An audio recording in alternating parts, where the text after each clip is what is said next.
Selon Pauline Rose Clance, environ 62 à 70% de la population douterait à un moment de sa carrière de sa légitimité ou de son succès. Au vu des chiffres, on pourrait très bien se dire qu'il est tout à fait normal et classique de douter de sa légitimité, et pourtant il existe bien un syndrome, et c'est ce dont on va parler aujourd'hui. On va parler du syndrome de l'imposteur. Si vous avez très souvent la sensation d'être surestimé, la sensation qu'après une réussite, vous ne pourrez plus jamais réussir, si vous avez aussi la certitude de ne pas mériter certains compliments, ou la peur d'être jugé incompétent, des difficultés à demander de l'aide ou des difficultés à dire non, et enfin si vous avez cette peur permanente d'être démasqué et que les autres se rendent compte que vous n'êtes peut-être pas à votre place, vous souffrez peut-être du syndrome de l'imposteur. Et c'est pas grave, ça arrive, moi aussi. Comme vous le savez, j'ai mis très longtemps avant de pouvoir enfin réussir à vous tourner cette vidéo, et je crois que cette fois c'est la bonne. Et en fait, j'ai répertorié pendant des mois dans mon cerveau tous les moments où j'ai ressenti ce syndrome de l'imposteur, très puissant chez moi.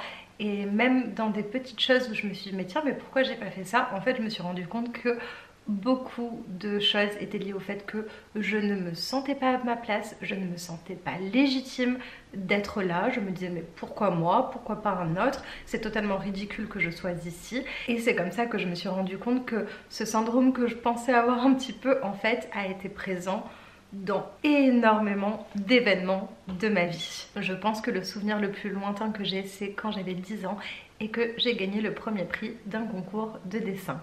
Pour vous resituer, mon père faisait partie du jury, mais personne ne savait que j'étais la fille d'un des membres du jury. Et d'ailleurs, mon père n'a pas voté pour moi en premier, il a voté pour moi en deuxième, pour surtout pas influencer, etc. Et finalement, tout le monde avait voté pour moi pour être première et avoir le premier prix, en tout cas c'est ce dont je me rappelle. Donc on va dire que j'étais relativement légitime d'avoir gagné ce concours de dessin, et je me rappelle avoir été extrêmement mal le jour de la remise des prix. En fait, je m'étais réveillée à 5 h du matin, je m'étais préparée, j'avais 10 ans, hein. Donc vous imaginez bien, je m'étais préparée, j'avais essayé genre peut-être 5 tenues parce que je savais qu'il y avait une photo pour être dans le journal ou je ne sais quoi. Je me sentais nulle, je me suis dit tout le monde va me juger, tout le monde va me dire que mon dessin il est pas si bien que ça, que je sais pas, j'étais très mal. Et je me rappelle quand j'étais allée chercher mon prix, j'avais qu'une envie en fait, c'est d'être extrêmement petite et de disparaître, et pourtant à la fois j'étais extrêmement fière.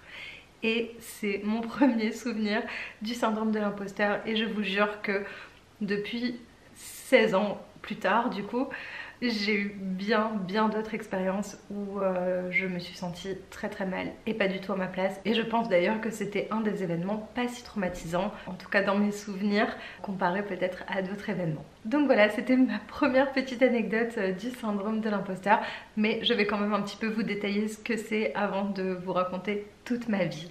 Alors déjà, on peut souffrir de ce syndrome de façon relativement ponctuelle, ou alors ça peut être très récurrent, voire permanent, comme certaines personnes, dont moi. Le syndrome de l'imposteur va concerner une personne qui ne se sent pas à sa place, vous l'aurez compris. C'est une personne qui, malgré sa réussite, va toujours se considérer comme incompétente et va vivre en fait dans l'angoisse permanente que son entourage, peut-être sa famille ou peut-être ses collègues de travail, se rendent compte qu'il est un imposteur. La personne atteinte du syndrome de l'imposteur a vraiment cette sensation de berner son entourage, de lui mentir constamment, de lui faire croire qu'il est intelligent, de lui faire croire qu'il est compétent dans telle ou telle chose. Parce que vu que lui, il fait des choses mais il ne se sent pas du tout légitime de les faire et pas du tout assez légitime pour les réussir, et ben il pense qu'on va le démasquer. C'est donc une personne qui a vraiment un sentiment très fort d'inauthenticité et qui pense que les personnes auxquelles elle a affaire la surestiment énormément. La plupart du temps, quand une personne atteinte du syndrome de l'imposteur réussit quelque chose, ce ne sera jamais grâce à elle. C'est quelqu'un qui va beaucoup remettre ses réussites sur des causes externes et les attribuer en fait à plein d'autres choses. Ça va être Bah, j'ai eu beaucoup de chance, les étoiles ou les planètes étaient alignées, je ne sais pas. C'est quelqu'un qui va se dire oui mais c'est grâce à cette personne qui m'a donné telle ou telle idée, c'est parce que ce jour-là, je ne sais pas, j'avais bien dormi ou j'avais pris mes vitamines. En fait c'est vraiment quelqu'un qui n'a pas cette sensation que ce qu'il a réussi est réellement le fruit de son travail, et réellement le fruit de lui-même en fait, son intelligence, quelque chose d'inné peut-être, et qui pense sincèrement que tout ce qui lui est arrivé de bien n'est pas du tout grâce à lui, mais par un enchaînement de situations en fait dont il n'est pas du tout responsable. Et évidemment, vous imaginez bien que si c'est une personne qui vit dans la crainte perpétuelle d'être démasquée un jour ou l'autre, c'est une personne qui est très très angoissée, une personne qui est très stressée. Moi je pense que c'est vraiment le cas quand je suis dans des situations, dans des endroits où je ne me sens pas du tout à ma place, et je commence en fait à angoisser parce que je me dis mais qu'est-ce que j'ai à faire là? Et je pense que c'est un petit peu ce qui s'est passé par exemple à certains de mes oraux, où je me disais mais mon Dieu, le prof va se rendre compte que je suis complètement un imposteur, que je n'y connais rien, que je suis totalement débile, que ma place devrait être ailleurs, alors que non, ça ne va jamais arriver, c'est impossible. Mais inconsciemment, je pense que ça peut arriver. Je pense qu'on peut limite venir me chercher, me dire mademoiselle vite, changez de filière, vous n'êtes pas faite pour être ici, ou je ne sais quoi. Et du coup évidemment ça crée de l'angoisse parce que c'est complètement irrationnel en fait, mais c'est inconscient. Et à la fois ça commence à devenir conscient, donc un peu des deux. Mais bien évidemment, vous vous doutez bien que les personnes atteintes du syndrome de l'imposteur ne sont pas du tout des vrais imposteurs. Les vrais imposteurs, ce sont des personnes manipulatrices, et un manipulateur par exemple n'aura pas du tout cette angoisse en fait de berner les gens. Il n'aura pas peur non plus de s'attribuer certaines réussites, même il en aura envie et cela lui fera plaisir. Les imposteurs manipulateurs, ce sont des personnes qui ont souvent un sentiment de supériorité aussi, et vous imaginez bien qu'une personne atteinte du syndrome de l'imposteur n'a pas du tout un sentiment de supériorité, même au contraire, il se pense souvent inférieur aux autres alors que il est juste comme les autres.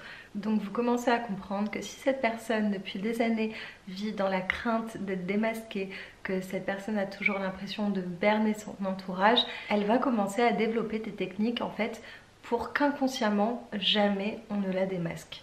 Et c'est là où ça devient assez contradictoire. Par exemple, de par le fait que ce sont des personnes qui n'intègrent pas leur réussite à eux-mêmes, ce sont des personnes qui vont avoir souvent la crainte de la nouveauté. Ce sont donc des personnes qui vont avoir du mal par exemple à initier de nouvelles tâches, et ce sont évidemment des personnes qui, s'ils sont confrontés à ce genre de situation, vont développer beaucoup d'anxiété. Autre exemple, de par le fait que ce sont des personnes qui ont peur d'être démasquées, ce sont des personnes qui vont mettre leur standard de réussite très très haut. Ça peut paraître contradictoire, mais ce sont des personnes qui aussi ont souvent besoin de prouver leurs compétences, de montrer qu'ils réussissent, de montrer qu'ils peuvent encore mieux faire. Mais en fait, ça ne va pas être dans le sens je veux qu'on me complimente ou je veux qu'on m'applaudisse, je veux qu'on me remarque.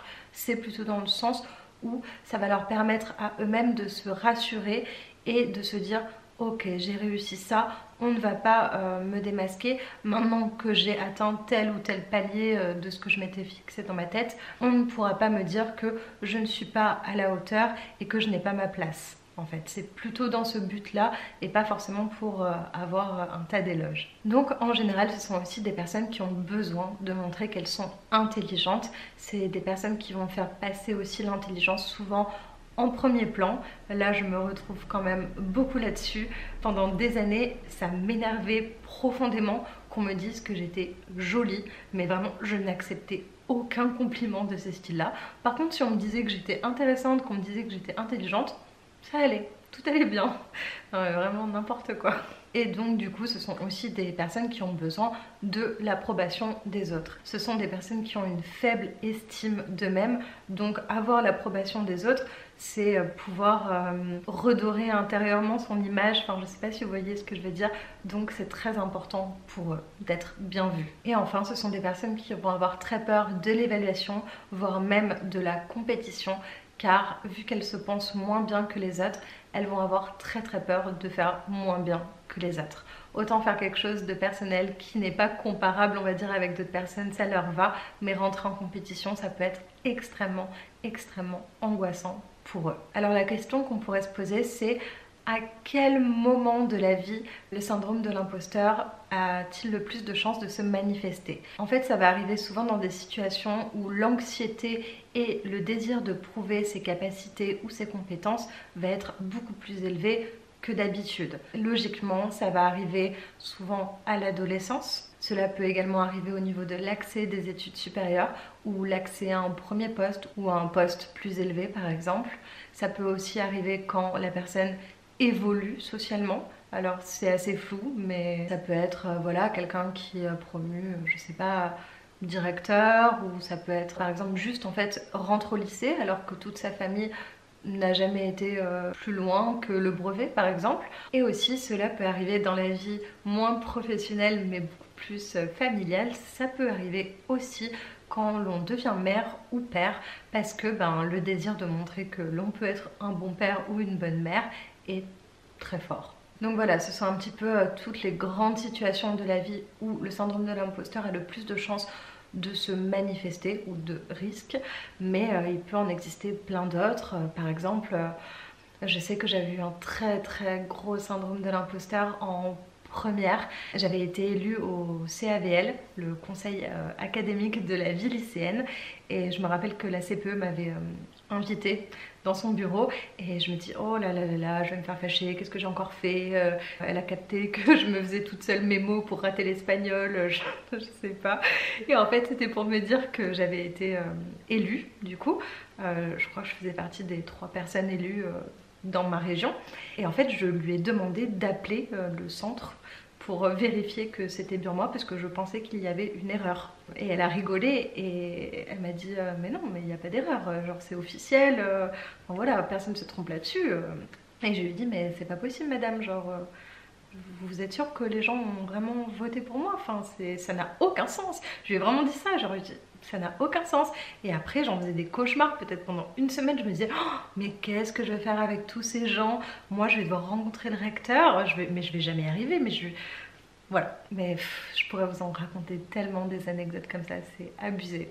Maintenant la question c'est de se demander comment le syndrome de l'imposteur se construit. On ne naît pas avec un syndrome de l'imposteur, en tout cas je ne pense pas. En fait le syndrome de l'imposteur va vraiment se construire par l'apprentissage répété d'informations et de liens qui sont complètement erronés. Pour faire simple, c'est comme si vous mettez un enfant je sais pas, dans une piscine et qu'à chaque fois vous le mettez dans cette piscine, vous le frappez. Bon, ne faites surtout pas ça. Je pense que dans quelques années, il aura très peur d'aller dans une piscine. C'est normal, il n'a pas envie d'être frappé et il aura associé le fait d'être dans une piscine au fait d'être battu. Voilà, en fait c'est un petit peu la même chose, sauf que on va dire que c'est beaucoup plus interne et c'est dans la tête de la personne. Donc en fait c'est vraiment quelqu'un qui va associer certains de ses comportements ou certaines de ses réponses à son fonctionnement classique. Par exemple, la personne atteinte du syndrome de l'imposteur va avant un examen par exemple, beaucoup procrastiner, et puis 2 jours avant, il va s'y mettre à fond jour et nuit. Il va réussir, il va associer le fait d'avoir procrastiné à sa réussite. Donc procrastiner c'est nul, je ne suis pas légitime parce que j'ai procrastiné, alors que jamais il ne pensera que en fait c'est parce qu'il s'est acharné pendant 2 jours et qu'il a été hyper productif pendant ces 2 jours. Et c'est ça qui est la clé de son succès. Et en fait cette personne va reproduire encore et encore ces schémas, et c'est très souvent qu'on observe ça en fait chez les personnes atteintes du syndrome de l'imposteur. C'est des personnes qui vont avoir des périodes de non-productivité, des moments vraiment où la personne va être léthargique entre guillemets, et des moments où la personne va énormément envoyer, énormément travailler et va être voilà, complètement à fond.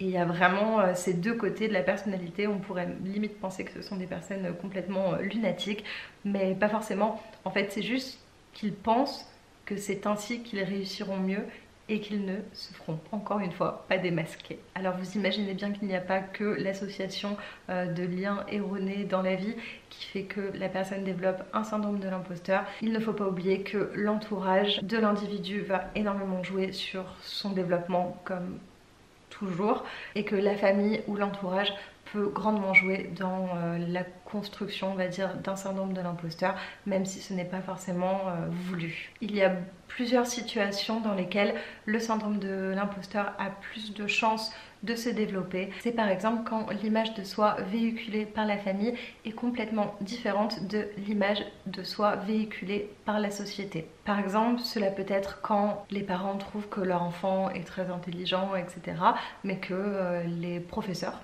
ne trouvent que pas du tout, ou que par exemple les parents rassurent l'enfant, etc., le valorisent, alors que ses camarades de classe pas du tout, ou ça peut être l'inverse, hein. Par exemple des professeurs qui trouvent que l'enfant est très bien, très intelligent, très fort dans telle ou telle chose, et que les parents se disent ouais non, mon enfant il est totalement banal, voire il est bête.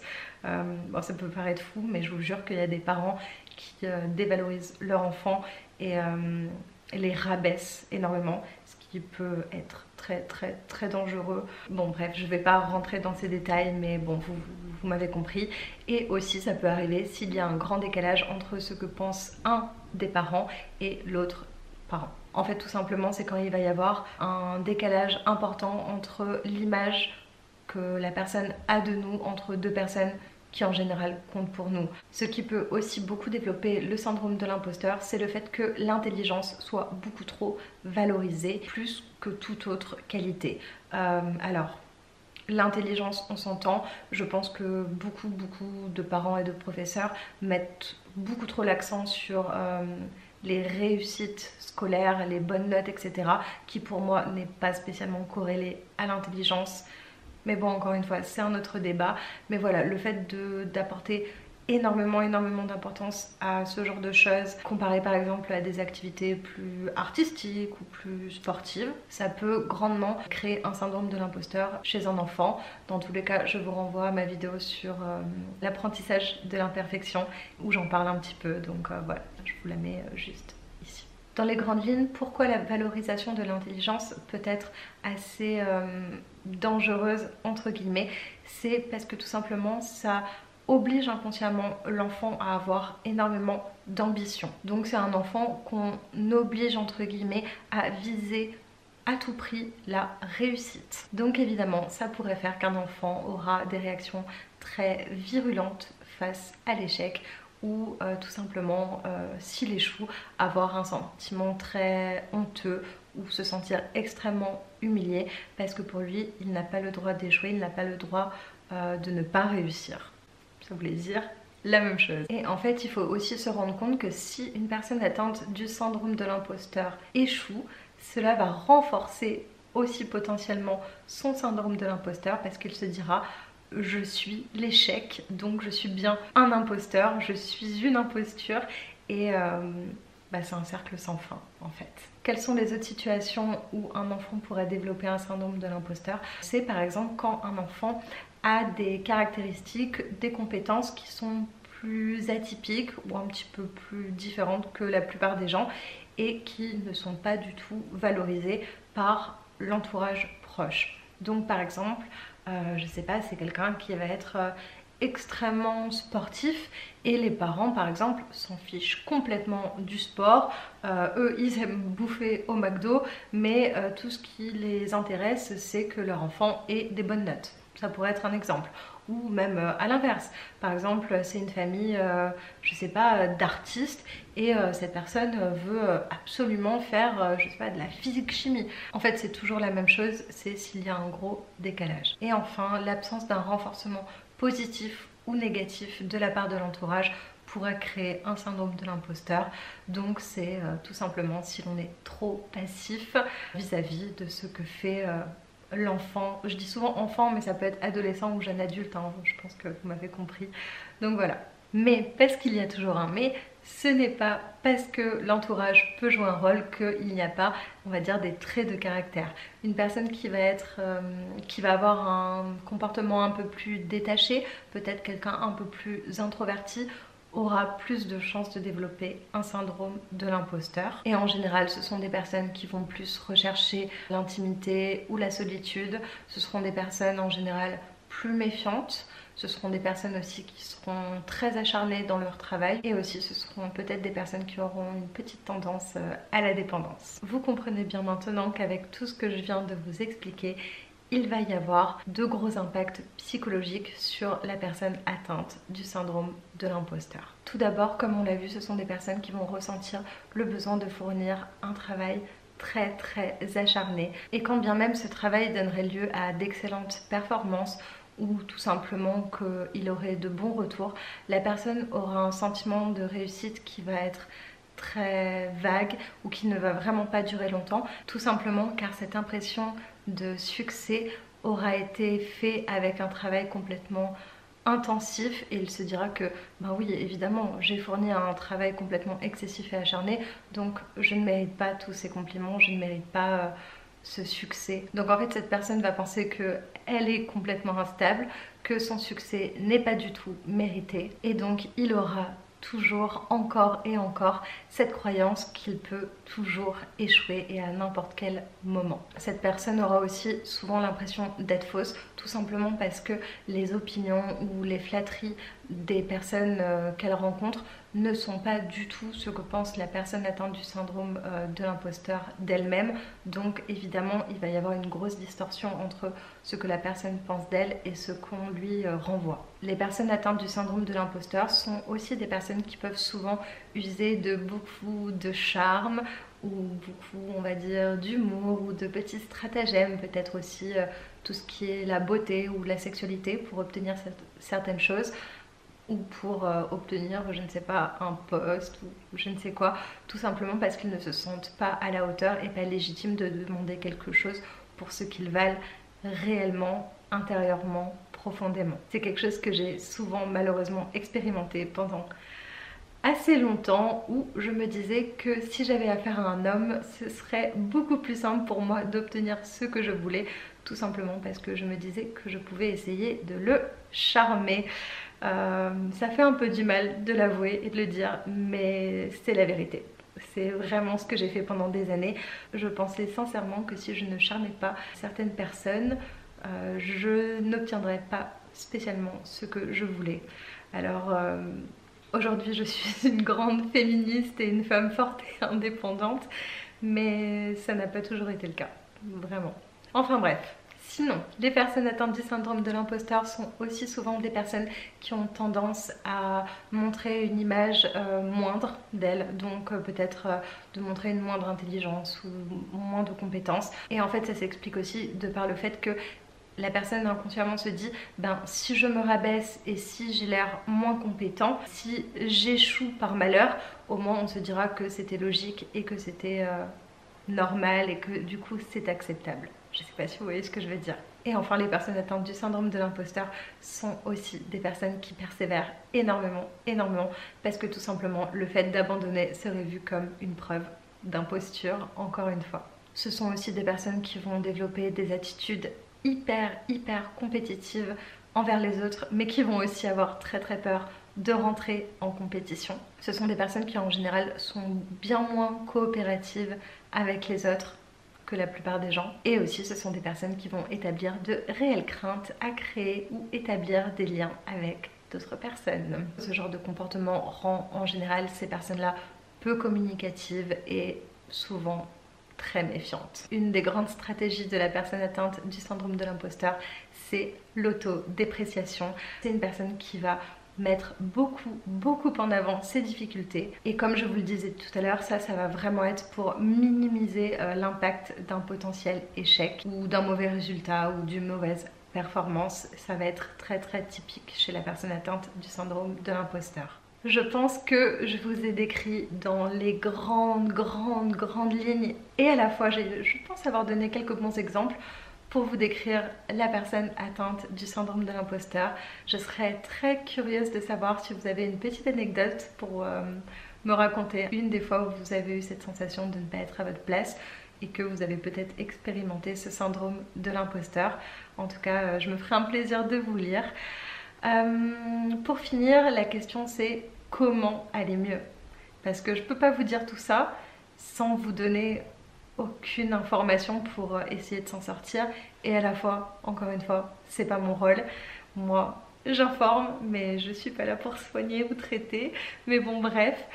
La première chose que je pourrais vous dire, c'est que déjà vous êtes sur la bonne voie car vous faites des recherches. Cela veut dire que vous prenez peut-être conscience de votre syndrome de l'imposteur et que au fur et à mesure, avec le temps, vous arriverez peut-être à identifier ces moments où c'est votre cerveau qui fait face à son syndrome de l'imposteur et vous arriverez peut-être du coup à prendre le dessus. Donc voilà, je pense que vraiment la première des choses, ce serait de prendre conscience de son syndrome et comme d'habitude d'aller en parler à quelqu'un, aller voir un psychiatre, un psychologue, lisez, écoutez des podcasts, renseignez-vous, comme d'habitude c'est une des meilleures choses à faire et faites-vous aider. Il y a beaucoup de techniques, des thérapies cognitivo-comportementales. En général, si vous allez voir un psychologue, il va vous aider à rompre le cycle de l'imposteur. Si jamais vous voulez un livre extrêmement complet, et c'est sur ce livre que j'ai basé cette vidéo, je vous l'affiche juste ici et je vous le mets en barre d'infos. Si vous ne souhaitez pas en faire quelque chose de très complet et si vous n'êtes pas passionné par la psychologie, je ne vous le recommande pas du tout cependant. Voilà, il est trop complet et c'est pas de la lecture comme ça quoi. Mais voilà, il y a plein de techniques, vous imaginez bien tout ce qui va être méditation, relaxation et aussi l'exposition. L'exposition, c'est vraiment le fait de mettre la personne face à ses problèmes ou ses frayeurs. C'est ce qu'on fait aussi pour des personnes qui ont des phobies. Voilà, on leur montre qu'en fait, le fait d'être exposé à leurs craintes ou à leurs angoisses n'est pas si terrible que ça. Donc c'est un petit peu comme s'imaginer la pire des situations qui pourraient arriver pour relativiser. Et enfin, une des dernières choses qui je pense m'a personnellement beaucoup aidée, c'est d'accepter les compliments et d'accepter d'être aimé et aussi d'accepter ses réussites. Peut-être faites-vous une liste de toutes les choses que vous avez déjà réussies, les choses dont vous pouvez être fier. Au début c'est dur d'en trouver, au début c'est très compliqué, on a l'impression qu'on n'a jamais rien accompli, jamais rien réussi, mais faites un effort. Même quelque chose où vous trouvez que la réussite était, je sais pas, de 3 sur 10, notez-le, rendez-vous compte que vous n'êtes pas nul, vous n'êtes pas un imposteur, vous n'êtes pas un incapable et quand bien même vous ne seriez pas complètement à votre place, à votre sens, vous avez quand même le droit d'être là et personne ne va vous en empêcher. Et quand bien même certaines personnes trouveraient que vous n'avez rien à faire là et que vous n'êtes pas légitime, bah fuck. Essayez vraiment de vous dire que ce qui compte c'est vous. Commencez à vous aimer, accepter comme je vous le disais, voilà, les compliments, que quelqu'un vous dise que vous êtes jolie, même si vous préfériez largement qu'il vous dise que vous êtes intelligente. Acceptez qu'on vous dise que vous faites telle ou telle chose bien et soyez fiers. Même si ça peut paraître rien du tout, soyez fiers de vous. Voilà, je pense que ce serait ma conclusion. Et n'oubliez pas d'aller en parler à quelqu'un si c'est beaucoup trop important dans votre vie. Donc voilà, encore une fois, je pense que c'était une assez longue vidéo, mais ça m'a fait extrêmement plaisir de la tourner et j'ai enfin réussi à la tourner. Donc voilà, si jamais cette vidéo vous a plu, n'oubliez pas de me mettre un petit j'aime et peut-être de mettre un petit commentaire. Ça me fera toujours très plaisir.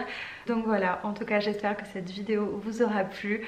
Je vous laisse ici, je vous embrasse, je vous fais de gros bisous et je vous dis à bientôt pour une prochaine vidéo. Bisous!